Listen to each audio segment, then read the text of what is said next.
मसीह यीशु के अजीम बुजुर्ग बाबरकत नाम में आप सबकी सलाम।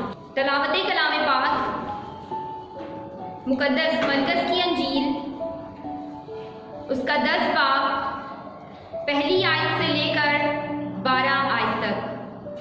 मुकद्दस मरकज़ की अंजील उसका 10 बाब पहली 12 आयत।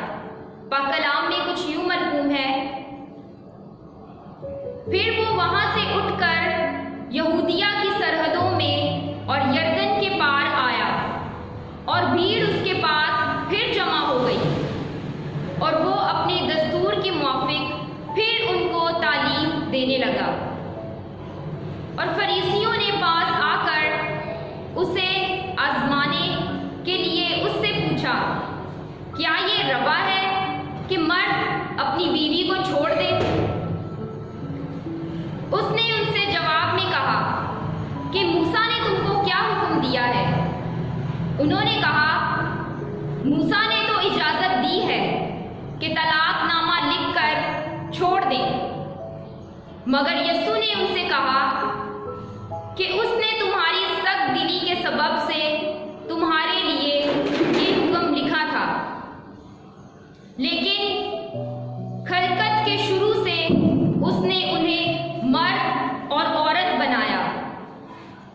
इसलिए मर्द अपने बाप से और माँ से जुदा होकर अपनी बीवी के साथ रहेगा और वो और उसकी बीवी दोनों एक जिस्म होंगे।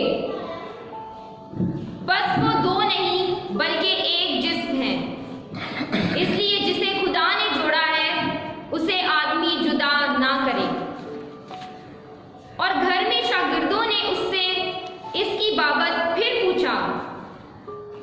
उसने उनसे कहा, जो कोई अपनी बीवी को छोड़ दे और दूसरी से ब्याह करे, वो उस पहली के बरखिलाफ ज़ना करता है। और अगर औरत अपने शौहर को छोड़ दे और दूसरे से ब्याह करे तो ज़ना करती है। मुकद्दस कलाम का पढ़ा और सुना जाना हम सबों के लिए बाइस से बरकत हो। मेरे अजीजों, जिस तरह कि हमने तलावत पढ़ी और इसमें हमने सुना और देखा कि यीशु यहाँ तलाक के बारे जिक्र करते हैं। वो अपने शागिर्दों से, फकी फरीसियों से जिक्र करते हैं तलाक के बारे में। तो मेरे अजीजों, आज का जो हमारा मजमून है वो यही है। हम तलाक के बारे में सीखेंगे। मैं आपको तलाक का जरा सा तारुफ कराना चाहूंगी। जिन कौमों में मजहबी लिहाज से तलाक देना जायज है, वो भी इसे नहायत बुरा और अक्सर नाकाबिले बर्दाश्त समझती हैं। एक ज़माना था कि मसीहियों में तलाक देने का जिक्र तक ना होता था, मगर मुआशरती और मुआशी इक़दार इन्हतात का शिकार हो गई है। नजरियाती इनकलाब ने सोच और फिक्र के अंदाज बदल डाले हैं और मसीही भी इस कुबाह रस्म का शिकार हो रहे हैं और तलाकों की तादाद में हर साल इजाफा हो रहा है। कई घरों को इस खतरनाक मसले का सामना है।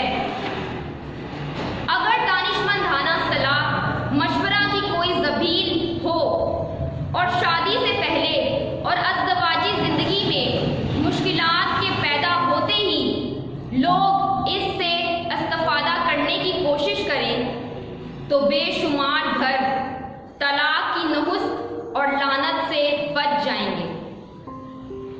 मगरबी मुआशरा में तो मामूली और बाज़ौक़ात मज़हिका खैज़ो जोहात पर तलाक दी और ली जाती है। मसलन आवारगी, मारपीट, घर का खर्च ना देना, शराब नोशी, खराटे लेना, पालतू जानवर रखना एंड सो मैनी। खुदा का शुक्र है कि पाकिस्तान में मसीही मुआशरा अभी इतना नहीं गिरा, लेकिन यहाँ भी मर्दों में दूसरी शादी करने का रुझान बढ़ रहा है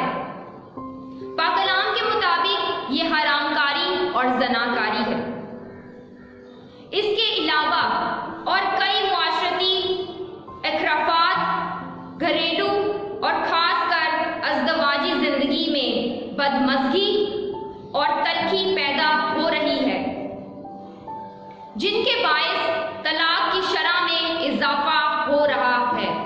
मेरे अजीजों, इसी के साथ साथ एक और बात ऐड करना चाहूँगी। हमारे घर, हमारे मुआशरे में क्या होता है, माँ अपने बेटे की शादी करती है और उस औरत से अगर औलाद पैदा नहीं होती तो माँ क्या कहती है, बेटा तू दूसरी शादी कर ले, बेटा तू ये गुनाह कर ले, तू दूसरी शादी कर ले, तू पहली को तलाक दे दे और दूसरी से ब्याह कर ले। मेरे अजीजों, कुछ खुदा का खौफ करें। माँ बाप खुद अपने बच्चों को उकसाते हैं कि ये गुनाह करें, ये हम पर लानत है, तलाक एक लानत है। मेरे अजीजों, इस लानत से, इस गुनाह से बचें।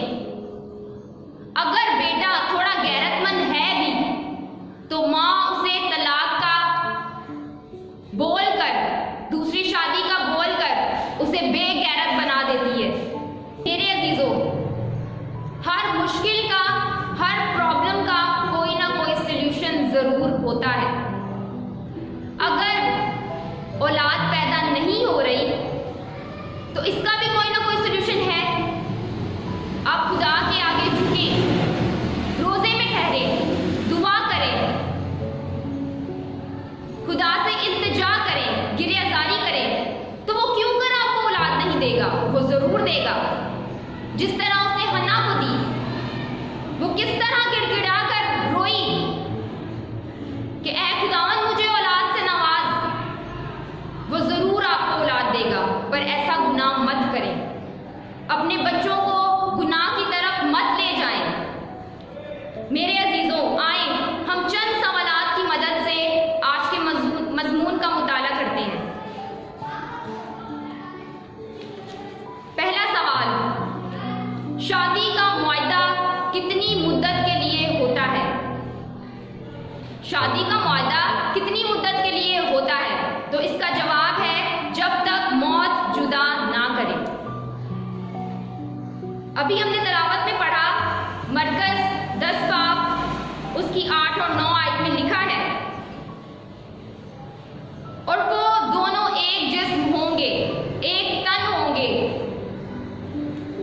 इसलिए जिसे खुदा ने जोड़ा है उसे आदमी जुदा ना करे। मेरे अजीजों, खुदा शादी में एक मौजज़ा करता है। दो लोगों को, दो शख्सियात को एक बना देता है। तो उसने कहा कि जिसे खुदा ने जोड़ा है उसे आदमी जुदा ना करे, उसे माँ जुदा ना करे, उसे बाप जुदा ना करे, उसे भाई जुदा ना करे, उसे बहन जुदा ना करे। खुदारा खुद खुदा ना बने, क्योंकि लिखा है जिसे खुदा ने जोड़ा है, उन दो लोगों को, उन दो शख्सियात को खुदा ने जोड़ा है, तो सिर्फ और सिर्फ खुदा ही उनको जुदा कर सकता है, ना कि कोई आदमी। मेरे अजीजों, एक साथी को दूसरे साथी से जुदा करने की कुदरत सिर्फ और सिर्फ यसू में है। सिर्फ वही जुदा कर सकता है और इस इत्तेहाद को तोड़ सकता है। उनको जुदा ना करें, उनको एक दूसरे से ना जुदा करें, मत गुनाह करें। दूसरा सवाल, क्या तलाक की कोई रूहानी बुनियाद है?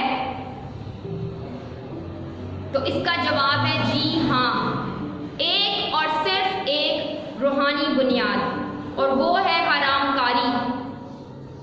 क्योंकि बाइबल मुकद्दस में लिखा है कि तुम हरामकारी के सिवा और किसी सबब से अपनी बीवी को मत छोड़ना, सिर्फ और सिर्फ हरामकारी ही है।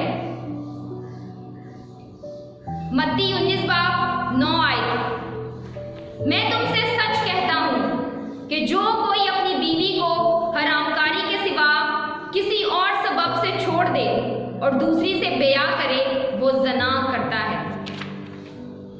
मेरे अजीजों, यहाँ हरामकारी से क्या मुराद है?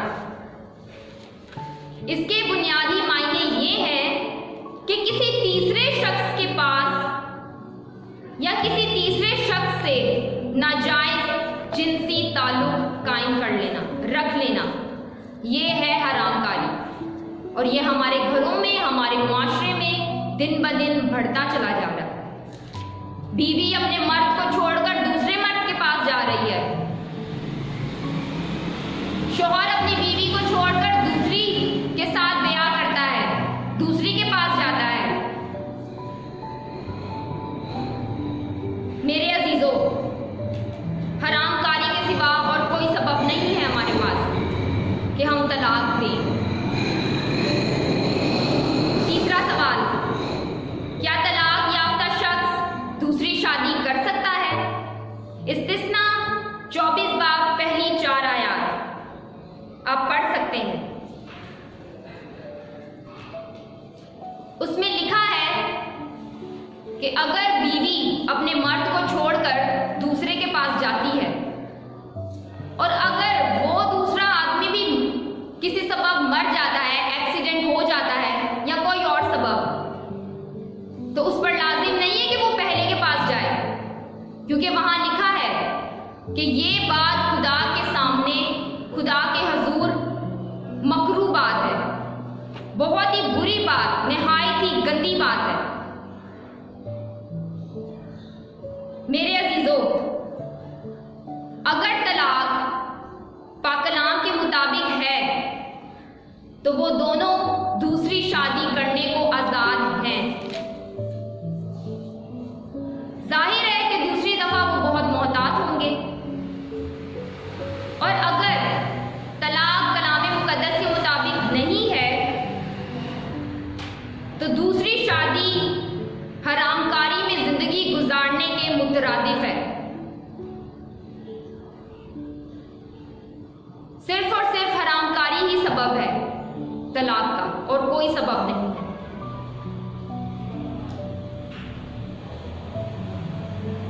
चौथा सवाल, क्या तलाक याफ्ता शख्स कलीसिया में किसी ओहदे पर फाइज हो सकता है?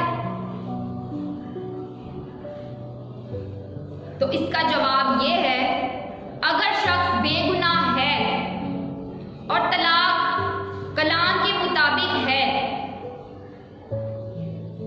तो फिर हो सकता है, और अगर वो शख्स जुज़वी तौर पर भी कसूरवार है और तलाक कलाम मुकद्दस के मुताबिक नहीं है और उसकी तलाक किसी और बुनियाद पर हुई है तो वो फिर नहीं हो सकता। मेरे अजीजों, कलाम की सच्चाइयों को जानने की कोशिश करें, कलाम के मुताबिक अपनी जिंदगी को गुजारें, कलाम को पढ़ें तो सही वहां क्या लिखा है। अपने तरीके हमने खुद बिगाड़ लिए हैं।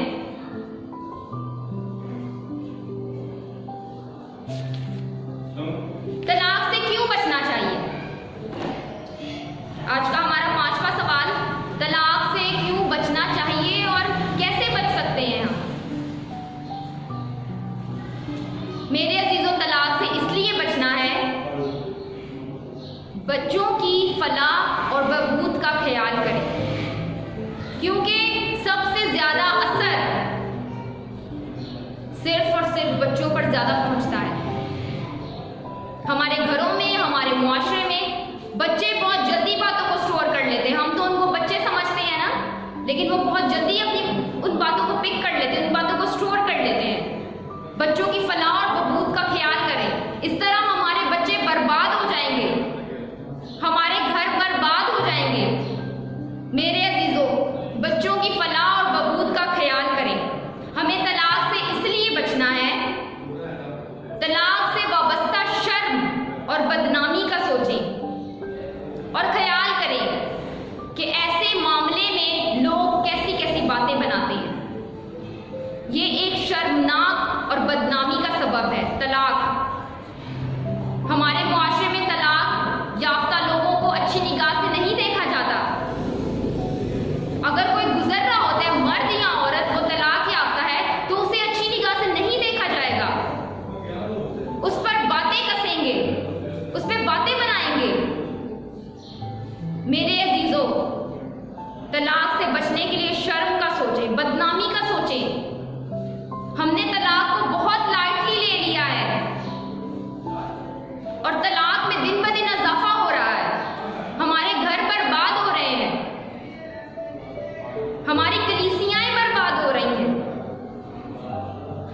अजीजों, तलाक से इसलिए बचना है, बाज़ कलीसियाएं तलाक याफ्ता शख्स को कलीसियाई सहूलियात और हकूक से महरूम कर देती हैं।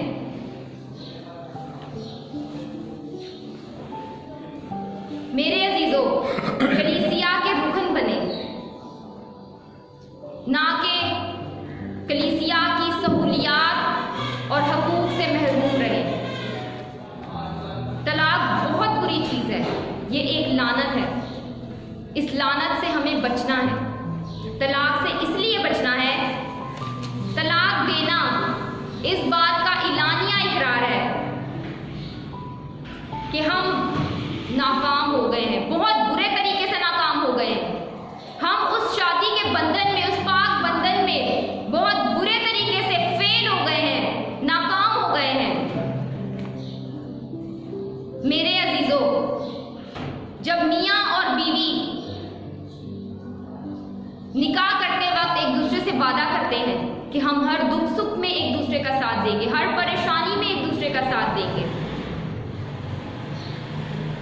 तो मेरे अजीजों, तलाक से वो एक दूसरे से दूर हो जाते हैं, उस पाक बंधन से महरूम हो जाते हैं, वो पाक बंधन से नाकाम हो जाते हैं, वो फेल हो चुके होते हैं बहुत बुरे तरीके से। हमें उस बंधन को मजबूती से थामे रखना है, उस बंधन को कभी तोड़ना नहीं जिसे खुदा ने जोड़ा है। हमें हमेशा एक दूसरे का साथ देना है, ना कि नाकामी करनी है, ना कि नाकाम होना है। हमें कामयाबी से उस बंधन को बंधे रखना है। तलाक से क्यों बचना है? तलाक से शादी की खुशियां और मोहब्बत तबाह होकर रह जाती हैं। उससे घर और खानदान तबाह हो जाते हैं, क्योंकि उसका नतीजा बदहाली और दुख है। घर टूट फूट जाते हैं, दिल जख्मी हो जाते हैं, बच्चे बेघर हो जाते हैं, एहसासे तन्हाई पहाड़ बन जाता है, आंसुओं के दरिया बहने लगते हैं। कई दफा मामला पागलपन और खुदकुशी तक पहुंच जाता है, और ये निहायत ही खतरनाक कंडीशन है। मेरे अजीजों, तलाक से बचें, इस तलाक की लानत से बचें और अपने घर को, अपने मुआशरे को, अपनी कलीसिया को बचाएं, ना कि खुद गुनाह करें और दूसरों को भी इस गुनाह पर उकसाएं कि ये गुनाह करें। मेरे अजीजों, हमारा छठा क्वेश्चन, छठा सवाल, अगर इज्जत ना हो तो क्या मोहब्बत हो सकती है? क्या इज्जत के बगैर मियाँ बीवी एक दूसरे से मोहब्बत रख सकते हैं? तो इसका जवाब है जी हाँ, हो सकती है मोहब्बत।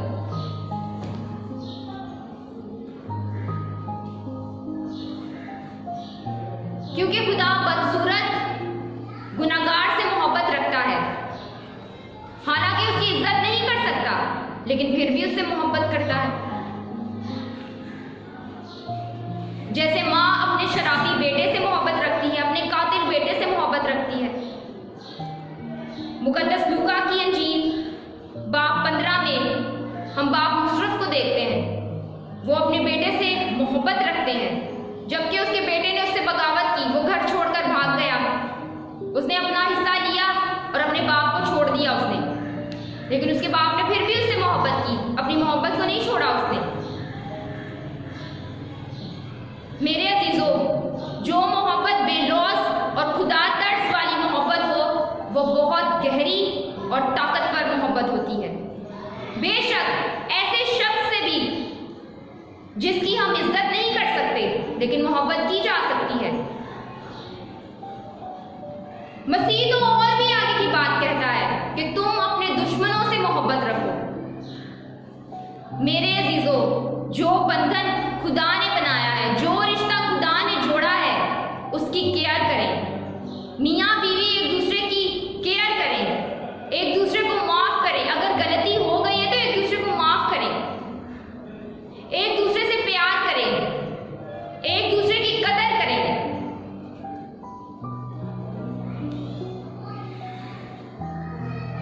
मेरे अजीजों, आज का जो आखिरी सवाल है हमारा वो है रूहानी तौर से तलाक कैसे होती है। अभी तो हमने देखा कि जिस्मानी तौर पे तलाक कैसे होती है और उसके क्या क्या हिंट्स हैं या हमें क्या क्या करना चाहिए, और अब हम सीखते हैं कि रूहानी तौर से तलाक कैसे होती है। खुदा और इंसान का रिश्ता।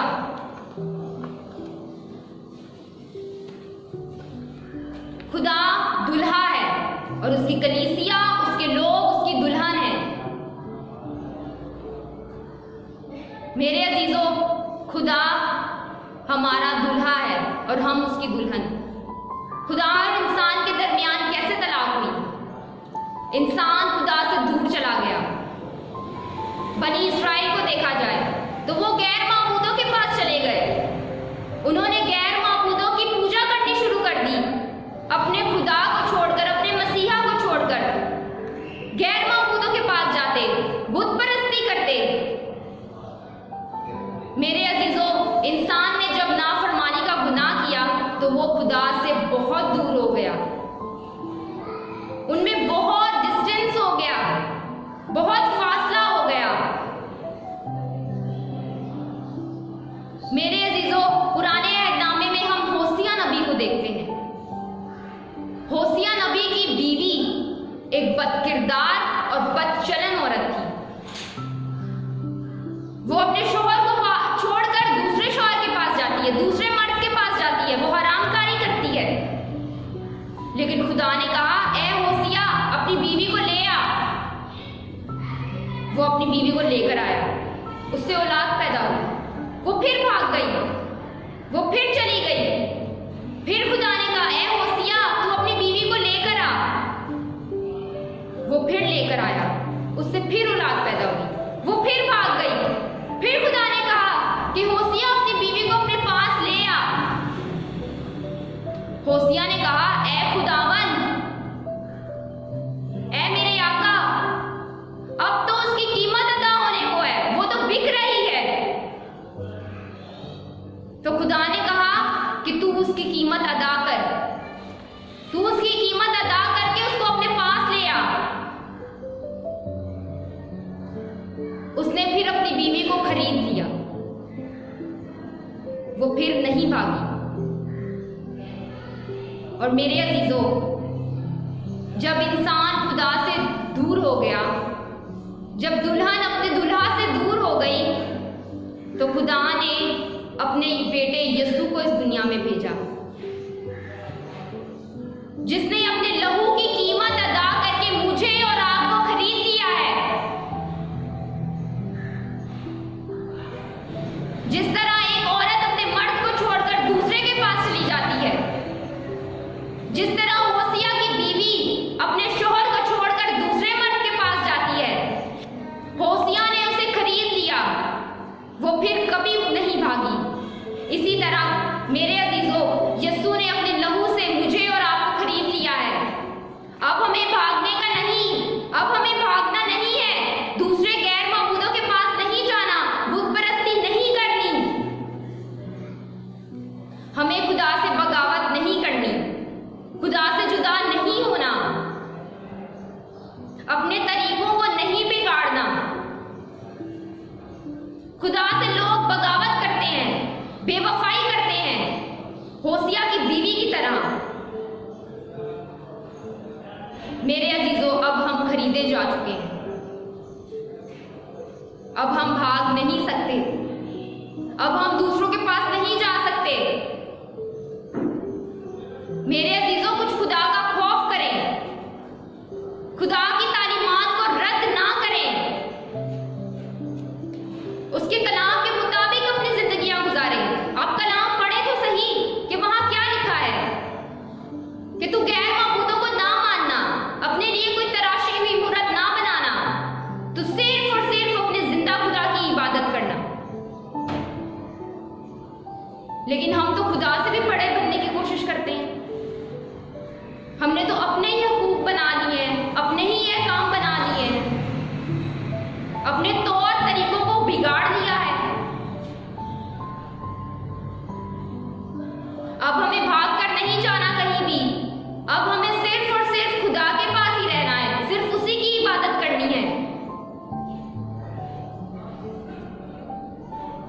मेरे अजीजों, आज के जो मजमून का मॉरल है, जो कुछ हमने सीखा कलाम मुकद्दस से, वो यही है, साफ और सीधी बात कि तलाक मसीहत में है ही नहीं। तलाक ना हम दे सकते हैं ना ले सकते हैं। हमारे मजहब में, हमारी मसीहत में तलाक का कोई जिक्र नहीं। खुदा ने नहीं कहा कि तुम तलाक दो। वो मलाकी में फरमाता है, बनी इस्राइल का खुदा फरमाता है, रब्बुल अफ़वाज फरमाता है, मैं तलाक से बेजार हो गया हूं, मैं तंग आ चुका हूं, मैं परेशान हो गया हूं तलाक से। मेरे अजीजों, खुदा की तालीमात को समझें, उसे समझने की कोशिश करें। मेरे अजीजों, जरूरत है कि तलाक जैसी लानत से बचें, नाजायज ताल्लुकात रखने से गुरेज करें, नाजायज ताल्लुकात रखने से बचें। जो ताल्लुक खुदा ने बनाया है, जो बीवी खुदा ने आपको दी है, जो शोहर आपको दिया है, सिर्फ उसी तक महदूद रहें, ना कि भागकर दूसरों के पास जाएं। नाजायज ताल्लुकात रखने से बचें, गुरेज करें, ताकि हमारे घर और रिश्ते मजबूत, कायम और आबाद रहें। और हमें चाहिए कि हम कलाम पाक के मुताबिक अपनी जिंदगी गुजारें, ताकि हमारे घरों में खुशहाली हो और हम जिस्मानी और रूहानी एतबार से तरक्की करें। खुदा करे कि हम कलाम की सच्चाइयों को जानें, उस पर अमल करने की कोशिश करें, खुदा के कलाम को अपने दिल में रखें, रिश्तों की कदर करें, रिश्तों को समझें और दूसरों से प्यार करें, अपनी बीवी से प्यार करें। उसने कहा कि ऐ शोहरों, अपनी बीवी से अपनी मानिक मोहब्बत करो, जिस तरह तुम अपने बदन से खुद से मोहब्बत करते हो, इस तरह अपनी बीवी से मोहब्बत करो। और फिर कहा, ऐ बीवियों, अपने शोहरों के ताबे रहो, उनकी फरमाबरदार रहो, उनको धोखा ना दो, उनसे फरेब ना करो, उनको धोखा देकर किसी और के पास मत जाओ, बल्कि अपने शोहरों के ताबे रहो। जब शोहर अपनी बीवी से मोहब्बत करता और बीवी अपने शोहर के ताबे रहती, तो यही रिश्ते कायम और आबाद रहते। और अगर ऐसा नहीं होता तो ये रिश्ते टूट जाते, खत्म हो जाते, बर्बाद हो जाते। मेरे अजीजों, कलाम की सच्चाइयों को जानने की कोशिश करें, कलाम को समझें तो सही कि उसमें है क्या, खुदा ने हमें क्या तालीमात दी हैं, ना कि खुद खुदा बने। उस खुदा ने कहा कि अगर मैं बाप हूं तो मेरी इज्जत कहाँ है? कहाँ है मेरी इज्जत? उसकी रिस्पेक्ट करें, उसकी तालीमात को अपने दिल में रखें, उस पर अमल करें, ना कि अपने तरीकों को बिगाड़ें, ना कि गुनाह की दलदल में धंसे चले जाएं। मेरे अजीजों, खुद को संभाल लें, अपने घरों को संभाल लें, ताकि हमारे रिश्ते कायम रहें, हमारे रिश्ते बच जाएं। शौहर अपनी बीवी के लिए दुआ करे, बीवी अपने शौहर के लिए दुआ करे और कहे कि खुदावन, मैं तेरा शुक्र करता हूँ कि तूने मुझे अच्छी बीवी दी, अच्छी बीवी से नवाजा। बीवी दुआ करे अपने शौहर के लिए, खुदावन से दुआ करे, खुदावन का शुक्र अदा करे कि खुदावन, मैं तेरा शुक्र करती हूँ कि तूने मुझे अच्छा शौहर दिया जो मुझसे मोहब्बत करता है। मेरे अजीजों, रिश्तों को कायम रहने दें, ना कि खुद गुनाह करें और ना ही अपने बच्चों को गुनाह पर उकसाएं। आज के कलाम के वसीला से खुदा आपको और मुझे बरकत